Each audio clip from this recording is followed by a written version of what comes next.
Passport સેવાઓની વધતી માંગને ધ્યાનમાં રાખીને પ્રાદેશિક પાસપોર્ટ કચેરી સુરત દ્વારા શનિવાર 22 ઓગસ્ટ 2026ના રોજ પાસપોર્ટ અરજદારો માટે ખાસ ડ્રાઈવનું આયોજન કરવામાં આવ્યું છે। આ ખાસ ડ્રાઈવ અંતર્ગત પીએસકે સુરત, પીઓપીએસકે બારડોલી, પીઓપીએસકે નવસારી, પીઓપીએસકે વલસાડ અને પીઓપીએસકે રાજપીપળા ખાતે અરજદારોને પાસપોર્ટ સંબંધિત સેવાઓ માટે વધારાની અપોઇન્ટમેન્ટની સુવિધા ઉપલબ્ધ કરાવવામાં આવશે।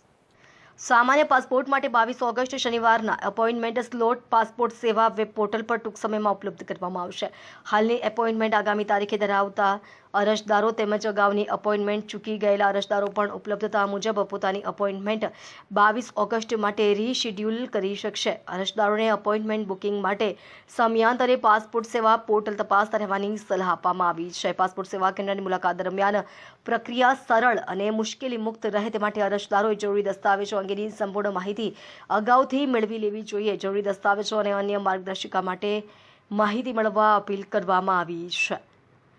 આરપીઓ સુરતની આ ખાસ ડ્રાઈવનો મુખ્ય હેતુ પાસપોર્ટ અરજદારોને વહેલી તકે એપોઇન્ટમેન્ટ ઉપલબ્ધ કરાવી તેમની રાહ જોવાનો સમય ઘટાડવાનો છે। વિદેશ મંત્રાલય દ્વારા દેશભરના નાગરિકોને પાસપોર્ટ સેવાઓ વધુ સરળતાથી અને ઝડપથી મળી રહે તે માટે હાથ ધરવામાં આવેલી પહેલના ભાગરૂપે આ ખાસ ડ્રાઈવ યોજાઈ રહી છે। પાસપોર્ટ માટે રાહ જોઈ રહેલા અરજદારો માટે આ ખાસ ડ્રાઈવ મહત્વપૂર્ણ તક બની શકે છે। તેથી અરજદારોએ પોર્ટલ પર ઉપલબ્ધ સ્લોટ પર નજર રાખી સમયસર એપોઇન્ટમેન્ટ બુક કરવા અને જરૂરી દસ્તાવેજો સાથે કેન્દ્ર પર પહોંચવા માટે અપીલ કરવામાં આવી છે।